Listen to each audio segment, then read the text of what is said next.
और मैं इसलिए कहता हूं कि सरकार पिछड़े दलितों और अल्पसंख्यकों को डराना चाहती है। कई मौकों पर हम लोगों ने घटनाओं में देखा है, उनके काम करने के तरीके को देखा है, क्योंकि वो जानते हैं कि पीडीए की ताकत 2027 में सपा को साथ दे रही है। सपा के साथ खड़े हैं पीडीए के लोग। उसे डराएं धमकाएं, और वो डराना धमकाना हम लोगों ने देखा था। अभी जो बाई इलेक्शन हुआ था उसमें किस तरीके से डराया धमकाया गया था, उन्हें वोट तक नहीं डालने दिया गया था। ये बड़ी साजिश थी।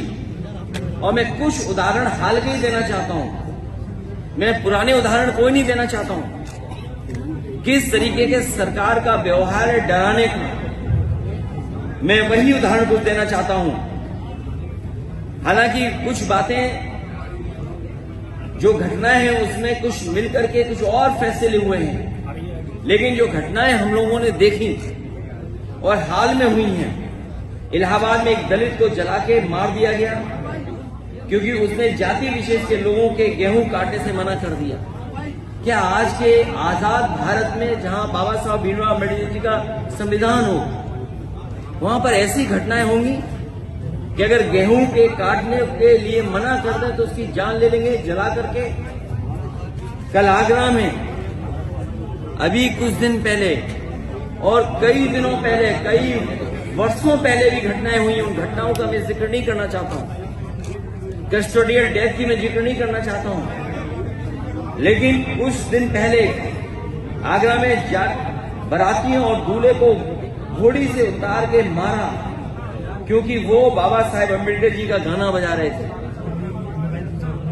अगर गाना तेज था तो उसकी शिकायत की जा सकती है, लेकिन गाना आप क्या बजा रहे हैं नहीं बजा सकते हैं।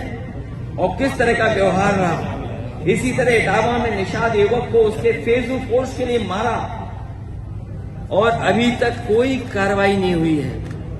अभी हाल ही में फेसबुक पोस्ट लिख दिया, उसने वीरांगना फूलन देवी को लेकर के कुछ लिख दिया, उसको मारा और अभी तक मारने वालों पे कोई कार्रवाई नहीं हुई है। आजमगढ़ में एक दलित दंपति पुलिस से कह रहा था कि आप चल के मेरी बेटी छुड़ा दीजिए।